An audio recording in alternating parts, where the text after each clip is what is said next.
আর 10 জড়ি দিলে হয়ে যাবেন ভাই। হ্যাঁ 10 জড়ি? তুমি এটা দেতাই পান্তাটা খেয়ে নাও তাহলে। হ্যাঁ আচ্ছা ঠিক আছে।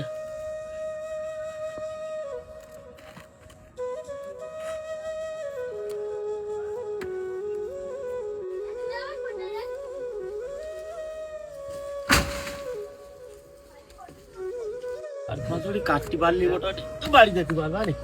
আল্লাহ রে, সব মাটি ভেঙে ফেলে আসছে সব আমার। মাটি কাটছি কেন? কেন ভাই কি হয়েছে? মাটি আমাদের হাতে কাটতে পারি কেন? ও তো আমি কিছু জানি না ভাই, তো ও তোর ভাই বলি জানো না মানে এক তো তোমার বাড়িতে সবাই দেবো, তোমার মাটি কাটতে তো আমার কাছে একবার জিজ্ঞেস করো না। আমি জোর দিতে এসেছি ভাই, আমার করতে কাটবে ভাই। আমার ভুল হয়ে গেছে ভাই, তোমাদের এই বিষয়ে আমি তো কিছু জানতাম না। জানো না তাহলে দাদা যাও। কি রে, চুপ কর। তুই ও পরের ছেলে এখানটাই কাজ করতে এসে তুই ওর উপরে মেজাজ নিচ্ছিস কেন? পরের ছেলে তো আমার জমিতে মাটি কাটতে, আমি কিচ্ছু বলবো না।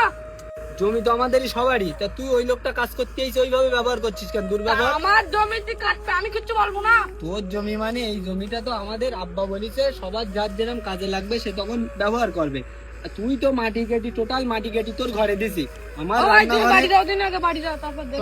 চলে যাচ্ছে। হ্যাঁ তুমি যাও, আমার রান্নাঘরে 2 ঝুড়ি মাটি লাগবে, তাই আমি 2 ঝুড়ি মাটি নিচ্ছি। তা তুই এ কি দুর্ব্যবহার করতেছিস? তা আমার জমিতে মাটি কাটবো, আমি তোমার কিছু বলবো না। তো তোর জমি মানে এ জমি তো আমি বুঝলাম না তো। ঠাস করতে চট দিয়ে সবাই দেবো। তুই আমার কানে সর মারবি মানে? আমি তোর বড় ভাই বলো। ওরে আল্লাহ গো, আমি মরি গেলাম গো। ওই আমার গায়ে হাত দিচ্ছি।